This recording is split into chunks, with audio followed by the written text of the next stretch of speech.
There's a level of mental and physical resilience that makes a person seem unbreakable.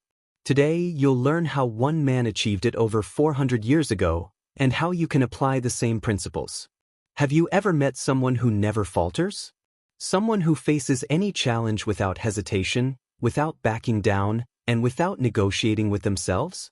While others make excuses for their failures, giving up at the first obstacle, this person persists. People often chalk it up to luck, genetics, or connections, but what they ignore is the immense price required to reach that level, one most are unwilling to pay. In Japan, during the Tokugawa era, there lived a man who mastered this. He fought over 60 duels, starting at age 13, and never lost. If you follow this channel, you probably already know his name, maybe it's even in the title. His name was Miyamoto Musashi. He wasn't the strongest or fastest, yet he built something far more powerful, a mind without hesitation and a body without limits. Before he passed, Musashi documented his methods in the Book of 5 Rings, Gorin no Sho.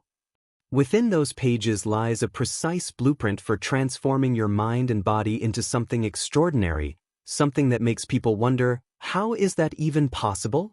But there's a key distinction. Musashi's method isn't about motivation, it's about elimination.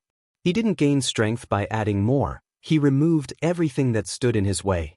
Before I break down exactly how this system works, take a moment to subscribe to the channel, like the video, and comment below. What's the biggest mental or physical weakness you want to eliminate? Your comments help the channel reach more people, and I truly enjoy reading them. Thank you for your attention. Now, back to the video. Chapter 1. The Awakening. This story begins with Lucas, a 32-year-old engineer, married with 2 kids, a normal guy with a normal life. But Lucas had a specific problem. He was weak.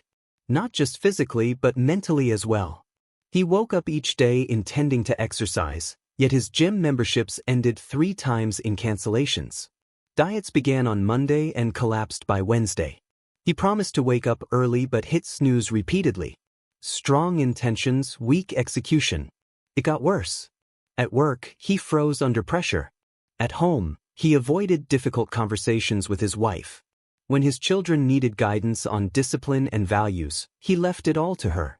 Lucas lived on autopilot, reacting instead of acting, until one day he experienced a panic attack in front of his boss. His heart raced, hands sweated, and the room spun. He had to leave. Tests at the doctor showed nothing physically wrong.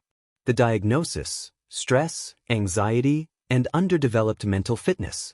The doctor told him something that changed everything. Your body is responding to threats that don't exist because your mind isn't trained to distinguish real danger from discomfort. You need to train your nervous system. Lucas went home and began researching how to build true mental strength. That's when he discovered Miyamoto Musashi. More importantly, he realized that Musashi hadn't written a philosophy book, he had written a manual of warfare applied to life.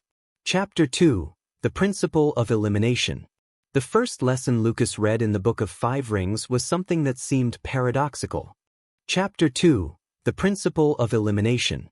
Musashi taught, have no preferences. Rely on nothing in particular. At first, Lucas was puzzled. How can you become strong without a preference? How can you master something without depending on it? Musashi's explanation was clear. Your strength cannot rely on perfect conditions. If you can only train with specific equipment, you are weak. If you can only meditate in complete silence, you are weak. If you can only focus when fully rested, you are weak. True strength means performing effectively under any circumstances. Musashi trained with wooden swords, metal swords, 1 sword, 2 swords, or no sword at all. He fought in the heat, the cold, the rain, and the sun. Because the enemy doesn't wait for you to be ready. Lucas realized he was the opposite. He could only be productive at the office, work out if he'd slept well, or eat healthily if his wife prepared meals. His discipline depended entirely on external factors. So, Lucas applied Musashi's principle, eliminate dependencies. He started small with push-ups. No gym, no equipment, no strict schedule, just body and floor. He committed to 20 push-ups every day, anywhere, under any conditions. The first week was easy. The second week, his body ached. The third week, he traveled for work. By the fourth week, he had the flu. Previously, this would have made him quit. This time, he remembered Musashi. Practice must continue, regardless of circumstances. When traveling, he did push-ups in hotel rooms. Sick? He did 10 instead of 20. Exhausted? 5, but never 0. Chapter 3. Hijoshin, the Still Mind. By day 40, Lucas performed push-ups automatically, but his mind was still unsettled. Anxiety about work, money, and family persisted. Physically stronger, he was still mentally fragile. That's when he discovered what Musashi considered even more vital than fighting techniques: Hijoshin, the still mind. Musashi described it as the mind that does not fluctuate. He wrote, "At the moment of battle, your mind should be the same as when you are drinking tea. No excitement, no fear, just presence." How is this possible? Musashi's answer was simple yet brutal. Train your mind not to react. Don't suppress fear. Become someone who simply doesn't need to react to it. Lucas tested this in daily life. Whenever anxiety arose, stuck in traffic, tough meetings, arguments at home, he took a deep breath and observed it without reacting. Simple but excruciating at first. His body wanted to flee, argue, or scream, but he simply watched. My heart races, hands sweat, jaw tenses. No judgment. No reaction. The first success came during a meeting where his boss yelled at him. Old Lucas would have frozen, sweated, and stuttered. This time, he noticed the fear, stayed present, and responded calmly. His voice steady, hands dry, answers clear. The boss was baffled, the team shocked. Lucas knew he had accessed Hijoshin, the mind that does not move. A Stanford neuroscientist who studies emotional regulation explains, practicing non-reactive observation of difficult emotions rewires the amygdala. Over time, the brain becomes less reactive. What once triggered panic now triggers only recognition. Chapter 4. Seini Noi, the Way of the Warrior. But Musashi also warned, a calm mind without a capable body is an illusion. Emotional control is useless if the body cannot handle challenges. He wrote, train hard with wooden swords to strengthen the body. When the body is weak, the mind wavers. When the body is strong, the mind remains firm. Lucas had completed 60 days of push-ups and gained strength, but he had yet to test himself under extreme conditions. Musashi never trained in comfort, he pushed beyond limits. So, Lucas set himself a seemingly insane challenge: 100 push-ups a day for 30 days. No matter how long it took or how many breaks he needed, he committed to completing all 100 every single day. Chapter 4. Seini Noi, the Way of the Warrior. Day 1 of Lucas's 100 push-ups challenge took 45 minutes. By day 5, his arms were barely functional. Day 10, his wife warned him he was overexerting. Day 15, he completed all 100 push-ups in 20 minutes. By day 30, he finished in just 12 minutes without stopping. But the transformation went beyond the body. It was the mind that had changed. When you prove to yourself that something seemingly impossible is achievable, the difficulty no longer controls you. You simply act. Musashi called this Seini Noi, the Way of the Warrior. It's not about talent. It's about eliminating the belief that there are things you cannot do when you train with consistency and focus. Chapter 5. Zanshin, Permanent Consciousness. Lucas had gained physical strength and mental calm, yet Musashi had a third principle that distinguished ordinary warriors from legends. Zanshin, the mind that remains. It doesn't mean tense alertness but continuous presence and awareness. Musashi described warriors who won duels but were attacked while celebrating because they let their guard down.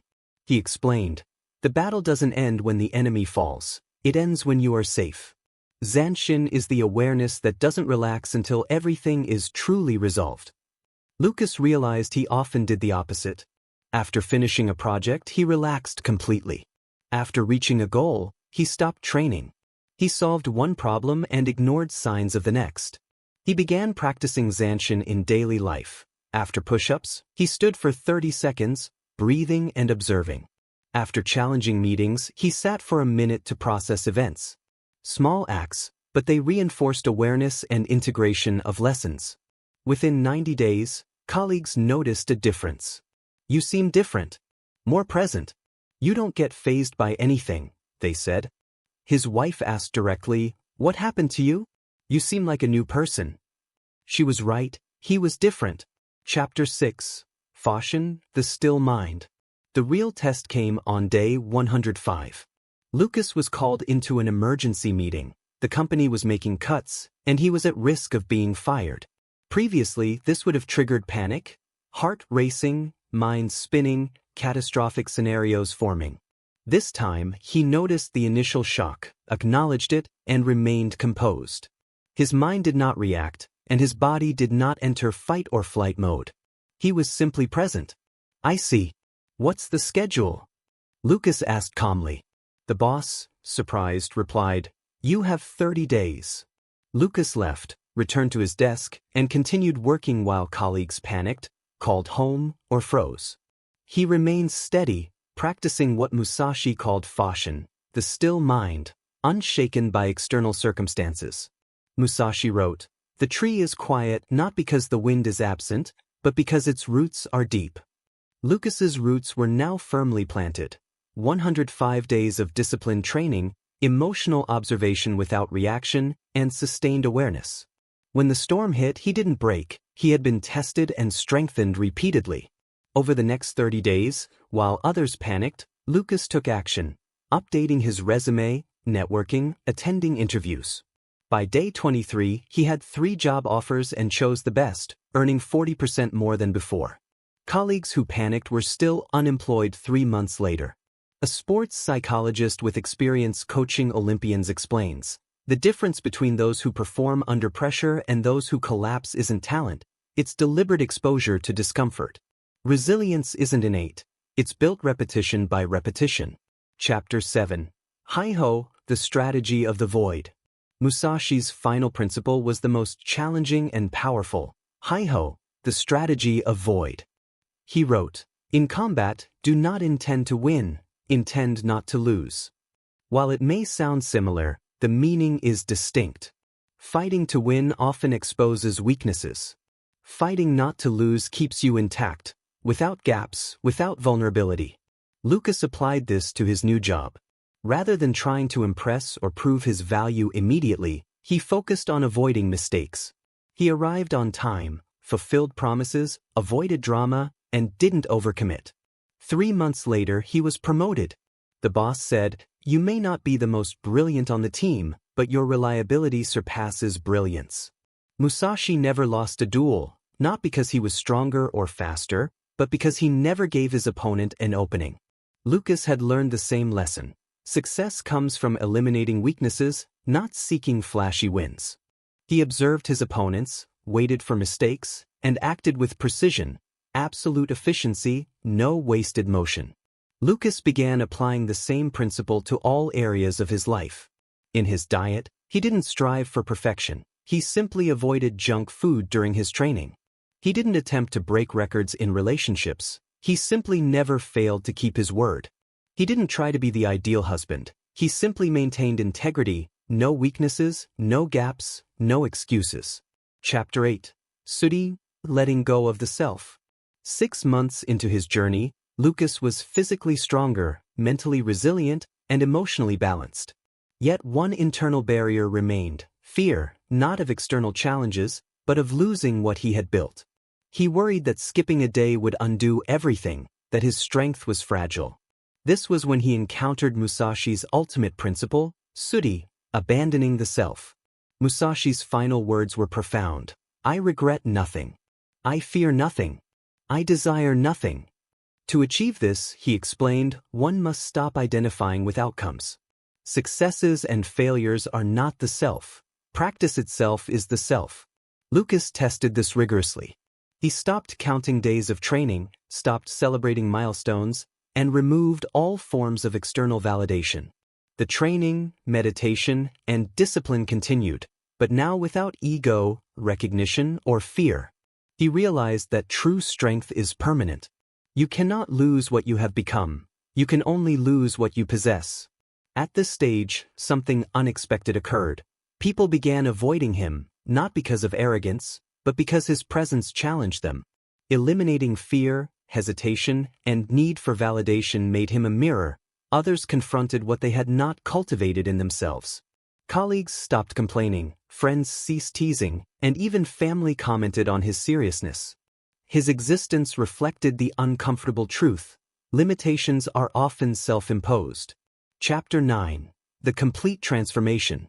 A year after beginning, Lucas had fundamentally changed, not by altering personality, but by removing all non-essential elements. Discipline was no longer an action. It had become identity. Musashi called this Kenzen Ichi. The sword and Zen are one. Meditation, training, and practice were not separate from him. They were him. When asked about his discipline, he could truthfully reply, "I have no discipline. I've eliminated the parts of me that wanted to give up." Musashi's teaching was clear. True mental and physical strength comes not from accumulation but from elimination, removing everything obstructing your essential nature. When discipline and practice are as natural as breathing, one reaches a level of mastery that seems almost inhuman, but is actually the full realization of human potential. Musashi died at 62, alone in a cave, without wealth, titles, or followers. Yet he possessed something irreplaceable: complete mastery of himself. His last words, "I regret nothing," encapsulated a life lived at the limits of capability. The question is not how Musashi achieved this, but why you haven't. You have the same knowledge, the same hours, the same potential. The difference is willingness to eliminate dependencies, to practice until practice becomes identity, to discard all that is non-essential. This level of mental and physical strength is demanding, not because it is impossible, but because it is uncomfortable. Most choose comfort over capability. But if you have watched this far, you are not the majority. Now the choice is yours. What will you do with this knowledge? If this content resonated with you, subscribe to the channel, activate the notification bell, leave a like, and share in the comments. What is the first habit or addiction you will eliminate? What is the first weakness you will choose to transform? Remember, the kind of strength that makes others take notice is the strength worth cultivating. If you've watched until the end, thank you for your time and attention. I'll see you in the next video.